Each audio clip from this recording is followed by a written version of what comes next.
Sa ngalan ng Ama, ng Anak, at ng Espiritu Santo, Amen. sumainyo ang Panginoon. At sumanyo rin. Sino ba sa atin ang ayaw na makapasok sa langit? Lahat naman tayo, pinapangarap natin na tayo ay mapabilang sa kaharian ng Diyos. Pero mga kapatid, hindi mo kailangan mamatay para ikaw ay makapasok sa langit. Ang kailangan mo lang ay mamatay ka sa iyong pagkamakasarili. Unless we die from our selfishness, we can never be part of the kingdom of God. Kahit na tayo ay buhay ngayon, pwede nating maranasan ang langit.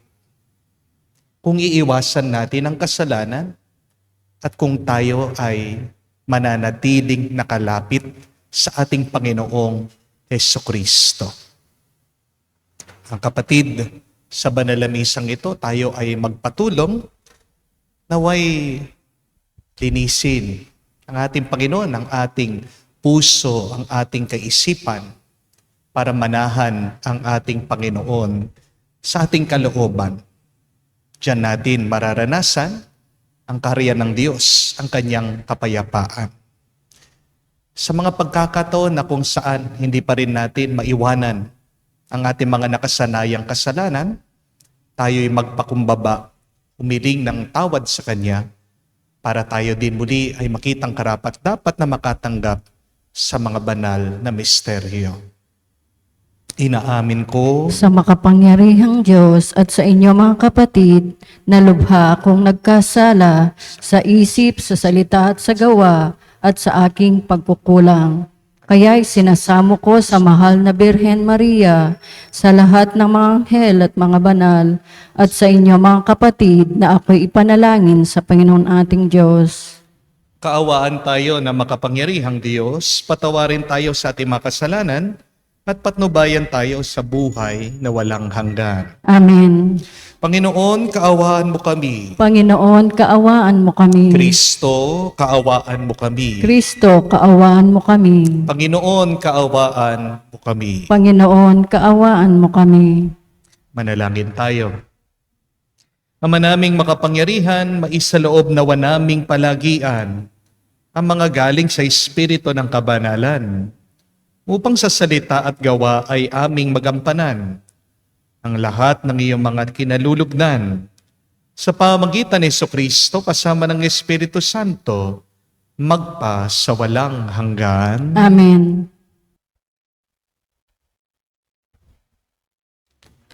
Pagbasa mula sa aklat ni Sirach. Nilikha ng Panginoon ang tao mula sa alabok, at ito'y sa alabok din uuwi. Binigyan niya ang tao ng takdang haba ng buhay, ngunit ipinailalim sa kanyang kapangyarihan ang lahat ng bagay sa ibabaw ng lupa. Pinagkalooban niya sila ng kalakasang tulad ng sa kanya, at ginawa silang kawangis niya. Inibig ng Panginoon na ang lahat ng may buhay ay matakot sa tao, at maghari ito sa mga hayop sa lupa at ibon sa himpapawid. Binigyan sila ng Panginoon ng 5 pandamdam, at binigyan pa rin ng pang-6, katalinuhan, at pang-7, isip. Sa pamamagitan nito, nabibigyan nila ng kahulugan ang nagdaraan sa pandamdam. Binigyan niya ang tao ng dila, mga mata at tainga, at kapangyarihang mag-isip at magpasya. Pinuspos pa niya ng kaalaman at karunungan, at tinuruang kumilala ng mabuti at masama. Pinaliwanag ng Panginoon ang isipan ng mga tao, at ipinakilala sa kanila ang karilagan ng kanyang nilalang at ipinahintulot niya ang ipagkapuri nila magpakailanman ang kanyang mga kahanga-hangang ginawa upang papurihan nila ang kanyang pangalan at ipahayag ang kadakilaan ng kanyang mga gawa. Ibinigay niya sa tao ang kanyang mga aral at ipinamana sa kanila ang kautusan na nagbibigay buhay. Nakipagtipan siya sa mga tao magpakailanman at ipinahayag sa kanila ang kanyang mga kautusan.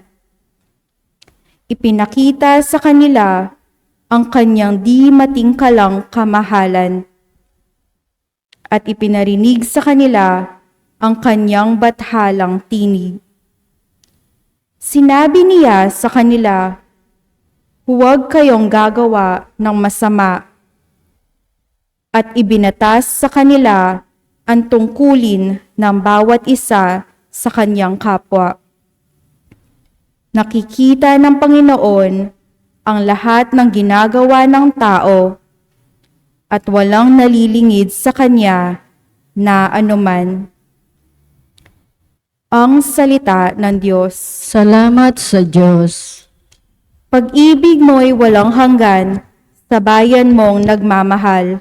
Pag-ibig mo'y walang hanggan sa bayan mong nagmamahal. Kung paano nahahabag ang ama sa anak niya, ganun siya nahahabag sa may takot sa kanya. Alam niya na alabok yaong ating pinagmulan. Alam niyang babalik din sa alabok kung mamatay. Pag-ibig mo'y walang hanggan sa bayan mong nagmamahal. Ang buhay ng mga tao'y parang damo ang katulad. Sa parang ay lumalago na animo ay bulaklak. Kapag ito ay nahanginan, nawawala't nalalagas. Nawawala man din ito at hindi na namamalas. Pag-ibig mong walang hanggan sa bayan mong nagmamahal. Ngunit ang pag-ibig ng Diyos ay tunay na walang hanggan. Sa sino man sa Kanya'y may takot at pagmamahal. Ang matuwid niyang gawa ay wala ring katapusan. Yaong magtatamo nito'y ang tapat sa kanyang tipan. Pag-ibig mong walang hanggan sa bayan mong nagmamahal.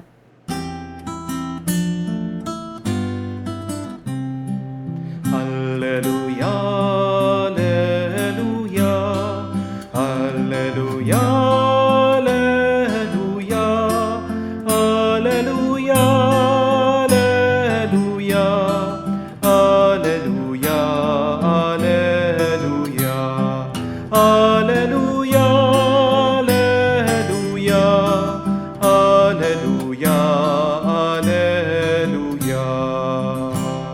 Papuri sa Diyos, Ama, pagkat ipinahayag niya, hari siya ng mga aba. Aleluya, aleluya. Sumainyo ang Panginoon. At sumainyo rin. Ang mabuting balita ng Panginoon ayon kay San Marcos. Papuri sa iyo, Panginoon. Nung panong yon, may nagdala ng mga bata kay Jesus upang hilingin ipatong niya sa mga ito ang kanyang kamay. Ngunit pinagwikaan sila ng mga alagad. Nagalit si Jesus na makita ito at sinabi sa kanila, "Pabayaan ninyong lumapit sa akin ang mga bata, huwag niyo silang sawayin, sapagkat sa mga katulad nila nagahari ang Diyos. Ito ang tandaan ninyo, ang sino man hindi tumanggap sa paghahari ng Diyos, tulad ng isang maliit na bata, ay hindi mapapabilang sa mga pinaghaharian niya." At kinanlong ni Jesus sa mga bata, pinatong ang kanyang mga kamay sa kanila at pinagpala sila. Mga kapatid, ang mabuting balita ng ating Panginoon. Pinupuri ka namin, Panginoong Esokristo. Magandang araw po muli sa inyong lahat. Magandang araw po, Father. Ano daw po ang pinakadelikadong panahon sa buhay ng isang tao? What is the most dangerous time in the life of a person? Ito po tandaan nyo, huwag niyong kakalimutan. The most dangerous time in your life is when you have retired. Bakit po delikado ang retirement sa isang tao? Kasi kapag wala ka ng trabaho, kapag wala ka ng ginagawa, minsan nawawalan ka na ng dahilan o layunin sa iyong buhay. Sometimes when we stop working, we lose our purpose in life. And when you do not have any purpose, you do not have any reason to continue. Amen? Hindi niyo po ba napansin ito?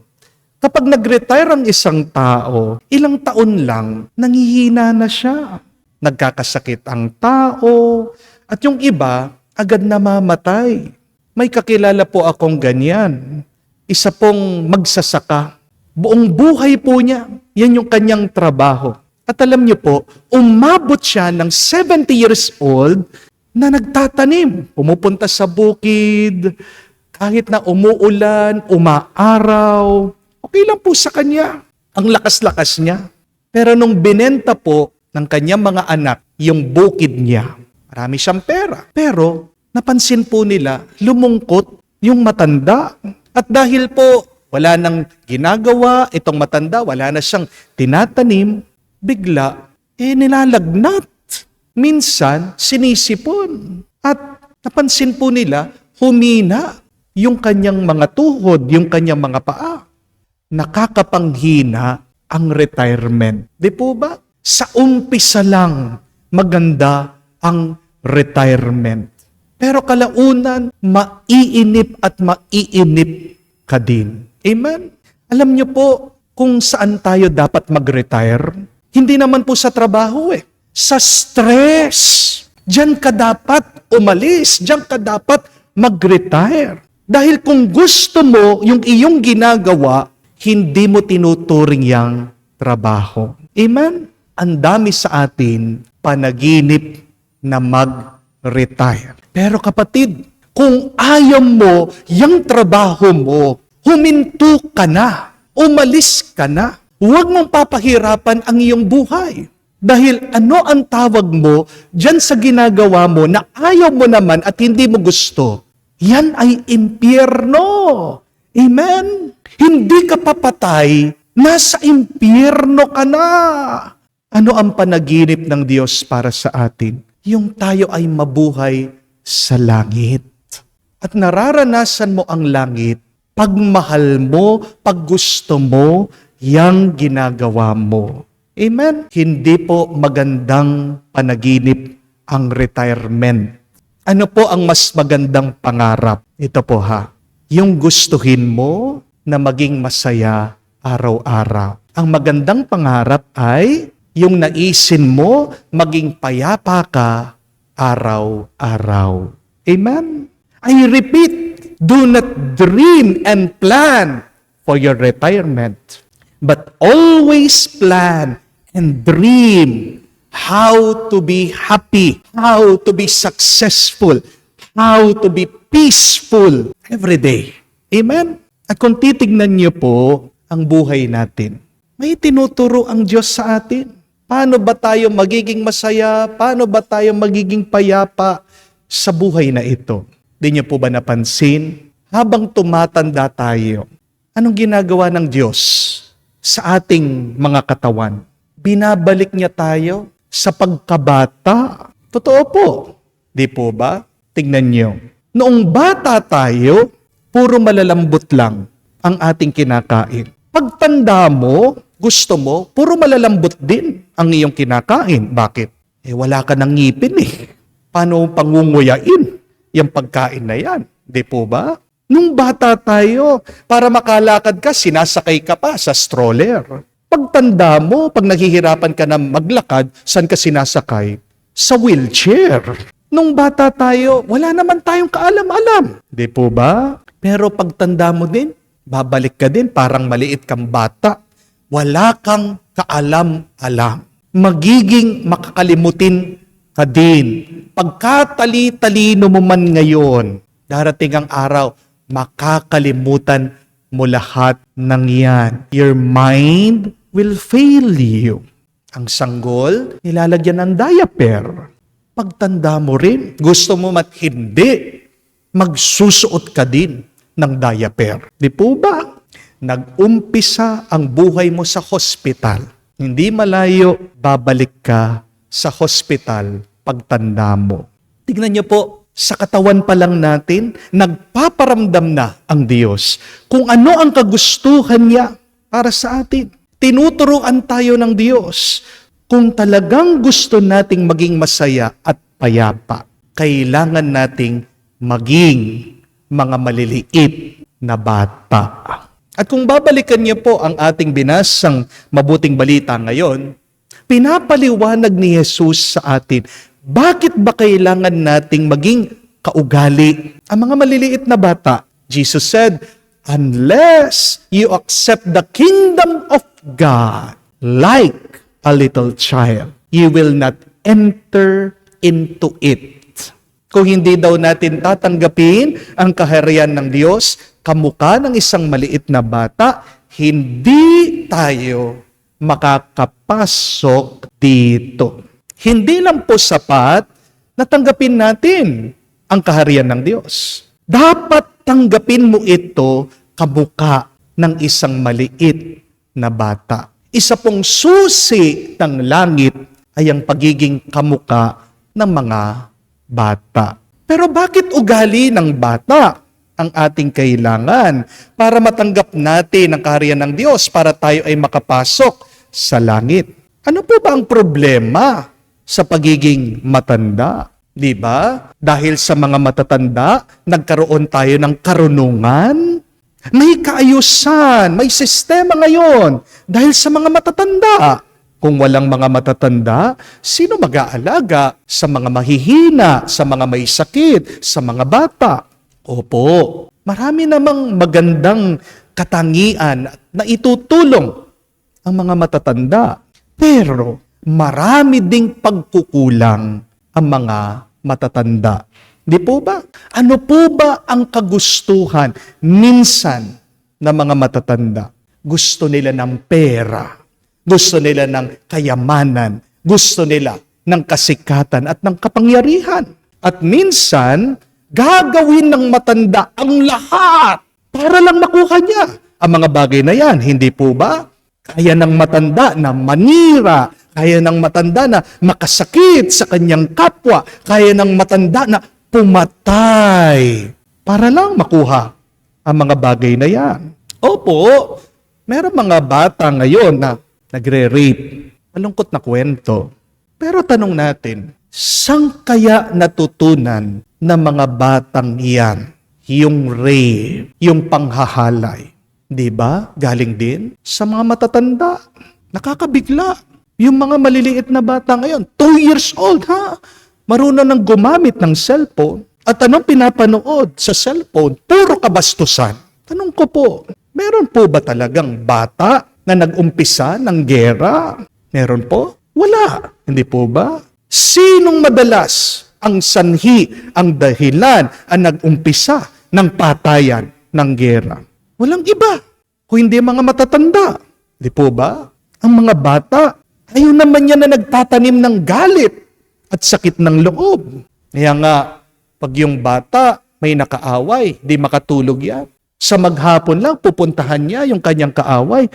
Siya'y makikipag-ayos, makikipagbati doon sa kanyang nakaaway. Habang ang mga matatanda, mamamatay na lang, nandun pa rin. Ayaw bitawan yung sakit ng loob. Ayaw kalimutan yung kahapon. Kaya ang ugali ng bata, bagay na bagay sa kaharian ng Diyos. Dahil sa kaharian ng Diyos, sa langit, hindi pwede ang mga matataas ang loob. Amen? Kapatid, hindi ka makakarating sa langit na mabigat ang iyong kaluluwa. ang kaluluwa ng mga bata dahil simple, inosente, magaan. Ang pagkakaiba po ng mga matatanda at bata ay ang matanda masaya kapag may pera. Amen? Amen. Ayaw pang aminin ng iba sa inyo. Money makes them happy. Tanggapin nyo na. Aminin nyo na. Ganyan ang mga matatanda eh. Masaya kapag may kayamanan. Masama ba na ikaw ay nag-aasam na magkaroon ng pera? Hindi. Pero yung masama, kapag umaasa ka na lang palagi dyan sa pera, dyan sa kayamanan mo. Yan ang pagkakaiba ng mga bata sa mga matatanda. Dahil ang bata, masaya siya, may pera o wala. Kapag walang pera, kapag walang laruan, anong ginagawa po ng bata? Maghahanap siya ng paraan para maging masaya siya. Pero yung mga matatanda, pag walang pera, kala mo pinatay na. Kaya yung mga matatanda, pag walang kayamanan, pag walang pera, kala mo pinagsakluban na ng langit. Kala mo sinumpa na. Nagsaself-pity. Hindi po ba? Ano po ang kaligayahan talaga ng mga bata? Ay kapag malapit na malapit sila sa mga magulang nila, sa mga nagmamahal sa kanila. Nakadepende yung buhay ng bata sa kanya mga magulang, sa mga nag-aalaga sa kanya. Di po ba? Kapag may kumuha dun sa bata, pansinin niyo po, ibang tao, ano magiging reaction ng bata? Iiyak yan. Magwawala yan. Dito mo makikita yung tiwala ng bata dun lang sa nagmamahal sa kanya, dun lang sa nag-aalaga sa kanya. Ang bata, sinusuko niya buo ang kanyang sarili. The little child surrenders its life to its parents. Tayo, magandang tanong yan. Sinusuko ba natin lahat ng buong buhay natin sa Diyos? Ang Diyos na tinatawag nating Diyos Ama, siyang ating magulang na nasa langit? Tayo ba? Nalulungkot ba tayo? Kapag kinukuha tayo ng kaaway ng Diyos, ang masama. Di ba yung iba, nag-i-enjoy pa nga sa pagkakasala? Tanong ko po, kapag may nag-alok sa inyo ng pera, ng investment, naniniwala po ba kayo? Karamihan, ang dami na pong naloko, ang dami pong nabudol, hindi po ba? Bakit pagdating sa ibang tao, sasabihan ka, konti lang, mag-deposit ka lang ng kaunting pera, yayaman ka, agad-agad. Nagbibigay tayo. Pero ang tanong, pag naririnig natin ang salita ng Diyos, agad ba tayong naniniwala? Nagtitiwala ka ba sa mga pahayag ng Diyos? Sumusunod ka ba talaga sa Kanya? Kung talagang naniniwala ka, kapatid, bakit nag-aalala ka pa rin? Bakit natatakot ka pa rin? Bakit nagdududa ka pa rin? Bakit nagpapatuloy ka pa rin sa buhay pagkakasala? Ano po sa tingin niyo ang mangyayari kung ang lahat ng tao sa buong mundo magiging kaugali ng mga maliliit na bata? Di ba? Magbabagong ating karanasan, magkakaroon ng kabutihan at ng kapayapaan. Kaya nga po, subukan nyo na maging kamuka, maging ugali ng mga maliliit na bata. At makikita nyo po, magkakaroon ng kasagutan anuman ang problema mo. Di kayo magkasundo ng iyong asawa, maging kamukha kayo ng mga maliliit na bata. Magpatawad kayo sa bawat isa. Natatakot ka dahil nandyan ay naniningil sa iyo, wala kang pambayad. Maging maliit kang bata. Magtiwala ka. God always provide. Kung paanong hindi ka papabayaan ng magulang mo na pumasok sa eskwela, hindi ka niya papabayaan na wala kang pera. Maniwala ka, kapatid, maging maliit na bata ka sa harap ng Diyos. Bibigyan at bibigyan ka niya ng pambayad mo dyan sa iyong utang. Nag-aalala ka sa iyong sakit? Kung nga ang isang magulang ay aligagang-aligaga para lang gumaling ang kanyang anak, ano pa kaya ang Diyos? Ang Diyos gusto ka rin niya na gumaling, maghilom, bumuti, lumakas muli dyan sa iyong sakit. Just have the trust and faith of a little child. Surrender yourself to God. your divine parent. Kasi kung para sa mga maliliit na bata, naniniwala sila, papabayaan ka ba ng Diyos? Mga kapatid, magdasal po tayo. Rinawa, baguhin ng Diyos ang ating isip at puso kamuka ng mga maliliit na bata. Magtiwala tayo, magpakumbaba tayo, at piliin natin palaging maging masaya. Gitna ng ating mga pagsubok at problema sa buhay. Kung kamukha ka ang isang maliit na bata sa harap ng Diyos, sinasabi ko sa iyo, kapatid, yan ang magiging susi mo para mapabilang ka sa kaharian ng Diyos at kahit na buhay ka pa dito sa mundo, mararanasan mo na ang grasya ng langit. Amen. Mga kapatid, alay natin ngayon sa Diyos ang ating mga dasal at panalangin. Humarap tayo sa Diyos sa nagmamahal sa ating mga anak niya. Alam niya ang lahat ng ating mga pangangailangan. Tayo'y magpakumbaba at sabihin natin sa Kanya na buong tiwala, Panginoon, dinggin mo kami. Panginoon, dinggin mo kami. Ang mga pinuno ng simbahan naway magturo sa kanyang mga miyembro ng tunay na dangal ng sakramento ng kasal upang tulungan ang mga mag-asawa na manatiling tapat sa kanilang bokasyon. Manalangin tayo sa Panginoon.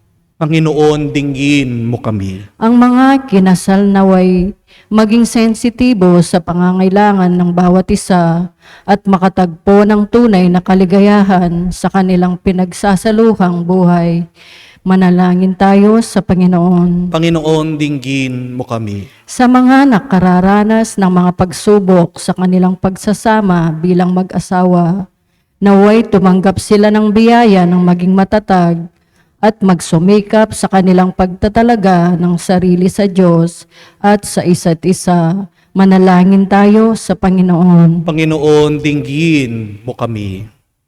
Sa katahimikan po ng ating puso, banggitin natin sa Diyos, sabihin ang ating mga personal na pangangailangan.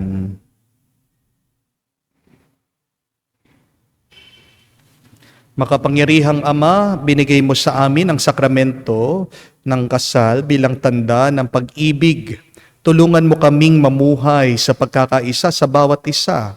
Hinihiling namin ito sa ngalan ni Kristo, aming Panginoon. Amen.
Manalangin kayo mga kapatid para ang ating mga paghahain ay kalugdan ng Diyos amang makapangyarihan. Tanggapin nawa ng Panginoon itong paghahain sa iyong mga kamay sa kapurihan niya at karangalan sa ating kapakinabangan at sa buong sambayanan niyang banal. Ama naming lumikha, sa pagganap namin ng banal na pagdiriwang, upang ikaw ngayon aming paglingkuran, hinihiling namin naway mapakinabangan ang aming inihahain sa iyong karangalan.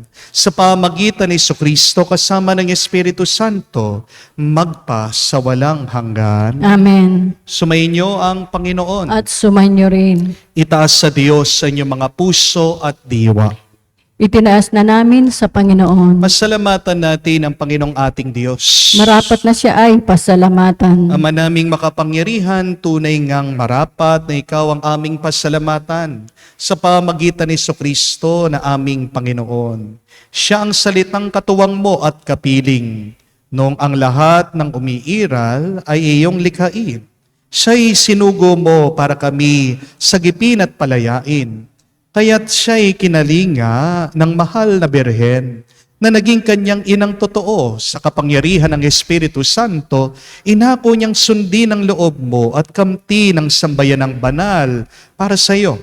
Pinagtiisan niyang iunat sa krus ang kanyang mga kamay upang magwakas ang kamatayan at mahayag ang pagkabuhay.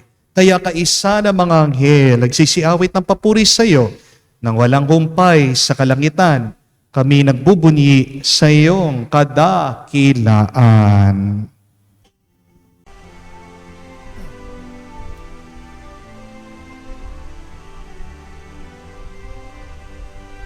Santo, Santo, Santo, Panginoong Diyos ng mga hukbo, napupuno ang langit at lupa ng kadakilaan mo. Hosana, Hosana, sa kaitaasan, pinagpala ang naparirito sa ngalan ng Panginoon. Hosana, Hosana, sa kaitaasan. Hosana, Hosana, sa kaitaasan. Ama naming banal, ikaw ang bukal ng tanang kabanalan. Kaya't sa pamagitan ng iyong Espiritu, gawin mong banal ang mga kaloob na ito upang para sa amin maging katawan at dugo ng aming Panginoong Hesukristo. Bago niya pinagtiis ang pusang loob na maging handog, hinawakan niyang tinapay, pinasalamatan kanya. Pinaghati-hati niya iyon. Inabot sa kanya malagad at sinabi, tanggapin ninyong lahat ito at kanin. Ito ang aking katawan na ihahandog para sa inyo.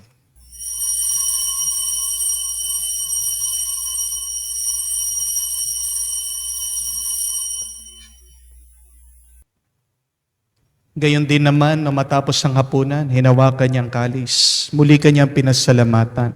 Inabot niya ang kalis sa kanya malagad at sinabi, tanggapin ninyong lahat ito at inumin. Ito ang kalis ng aking dugo, ng bago at walang hanggan tipan. Ang aking dugo na ibubuhos para sa inyo at para sa lahat, sa ipagpapatawad na mga kasalanan. Gawin ninyo ito sa pag-alaala sa akin.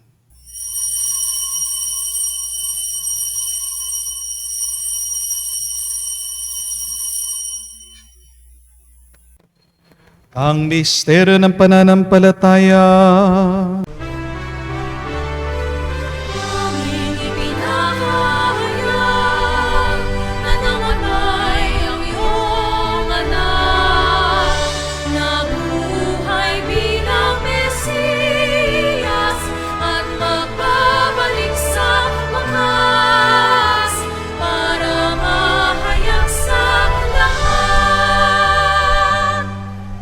Ang mga ginagawa namin ngayon ang pag-alaala sa pagkamatay, muling pagkabuhay ng iyong anak. Kaya tinialay namin sa iyong tinapay nagbibigay buhay at ang kalis na nagkakaloob ng kaligtasan. Kami nagpapasalamat dahil kami ang minarapat na tumayo sa harap mo para maglingkod sa iyo.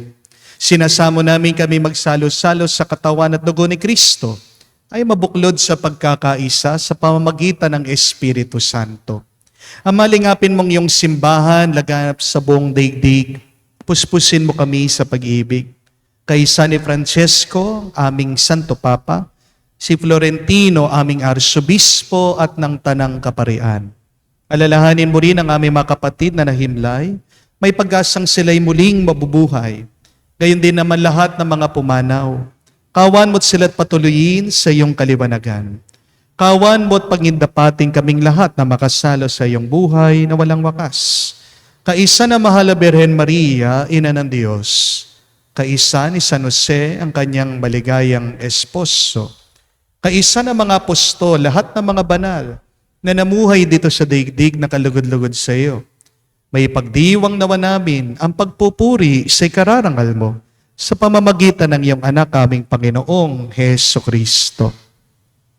Sa pamamagitan ni Kristo, kasama niya at sa Kanya, ang lahat ng parangal at papuri ay sa iyo, Diyos Ama, makapangyarihan, kasama ng Espiritu Santo, magpasawalang hanggan. Amen, Amen, Amen. Sa nakakagaling na utos sa turo ni Jesus sa Panginoon natin at Diyos, ipahayag natin ng lakas loob.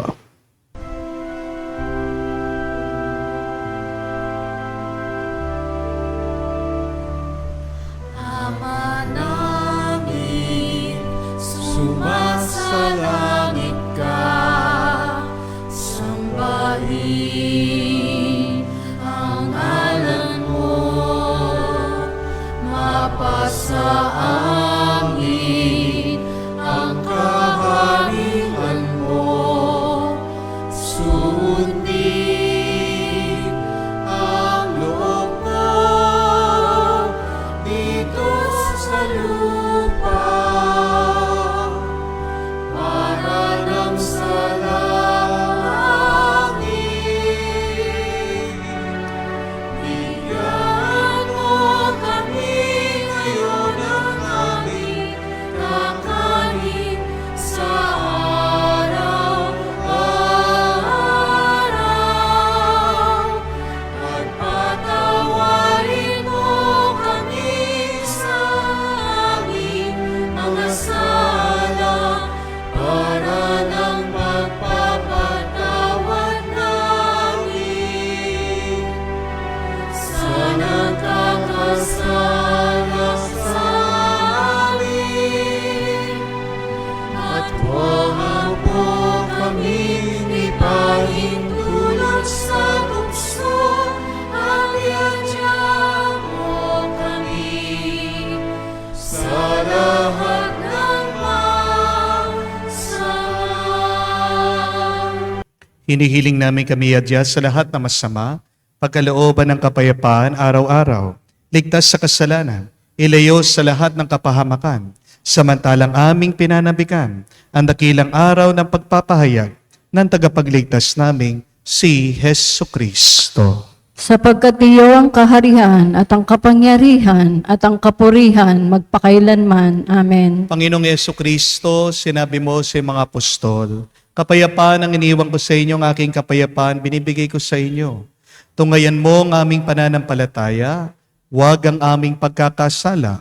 Pagkalooban mo kami ng kapayapaan at pagkakaisa ayon sa iyong kalooban, kasama ng Espiritu Santo, magpa sa walang hanggan. Amen. Kapayapaan ng Panginoon ay laging sumainyo. At sumainyo rin. Bigayan po tayo ng kapayapaan sa bawat isa. Please hear niyo po, kapayapaan po sa inyong lahat.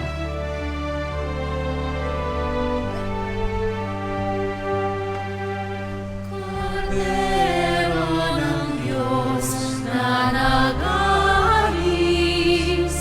ng mga kasalanan ng sanlibutan,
kapatid, naririto ang ating Panginoong Jesucristo, ang Kordero ng Diyos. Siya nag-aalis sa mga kasalanan ng sanlibutan.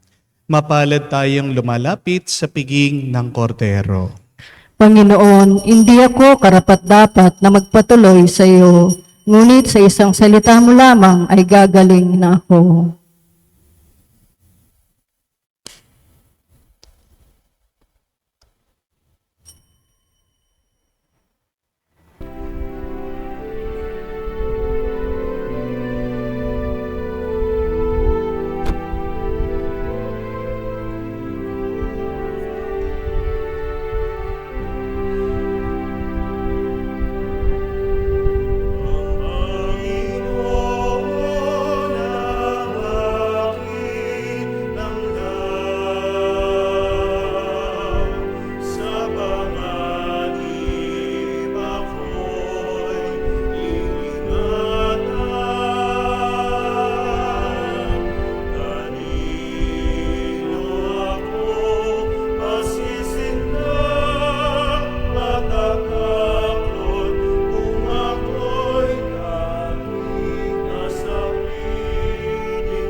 Manalangin tayo. Ama naming mapagmahal, ipagkaloob mong aming mapakinabangan ang dulot na kaligtasan ng aming pinagsaluhan bilang sanla ng iyong tiyak na pagsagip sa tanan. Sa pamagitan ni Jesucristo kasama ng Espiritu Santo, magpa sa walang hanggan. Amen. Again, my dear friends, we are invited by today's gospel to be childlike, not childish. Para tayo ay mapabilang sa karya ng Diyos, kailangan makamukha natin ang mga maliliit na bata. Childlike does not mean immature, but there are certain virtues that little children have that we need to learn again. We need to relearn them, and we need to unlearn our bad attitudes as adults. At ano po ang mga mabubuting katangian ng mga bata? Unang-una na po dyan, sila'y palaging masaya. May pera, walang pera, may laruan, walang laruan, maghahanap at maghahanap ng paraan para maging masaya. Mga kapatid, sana piliin mong palaging maging masaya. Amen? But secondly, children are always trusting. Nagtitiwala sila sa mga nagmamahal sa kanila, sa mga nag-aalaga sa kanila. My dear friend, do you really trust the Lord? Do you surrender yourself to God? But third and last, children are very humble. Hindi sila nagtatanim ng sakit ng loob. Kapatid, naman yung mga tinatago mo dyan sa iyong puso na nakakabigat, di na nakakatulong, kamukha na maliit na bata. Bitawan mo na. Iwan mo na.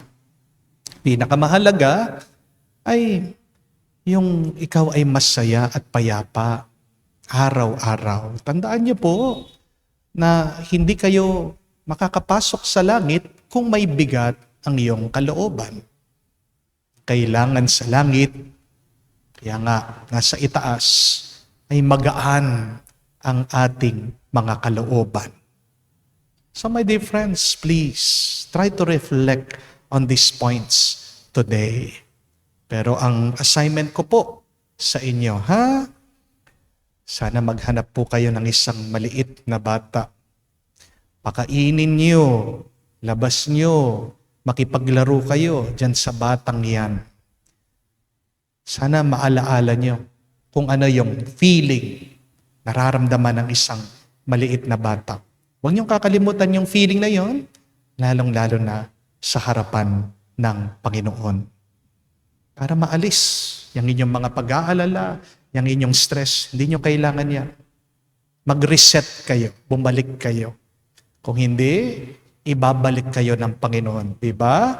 Habang patanda ng patanda, bumabalik sa pagkabata. Huwag nyo nang hihintayin na maging mahina kayo para matuto kayo dyan sa aral na yan.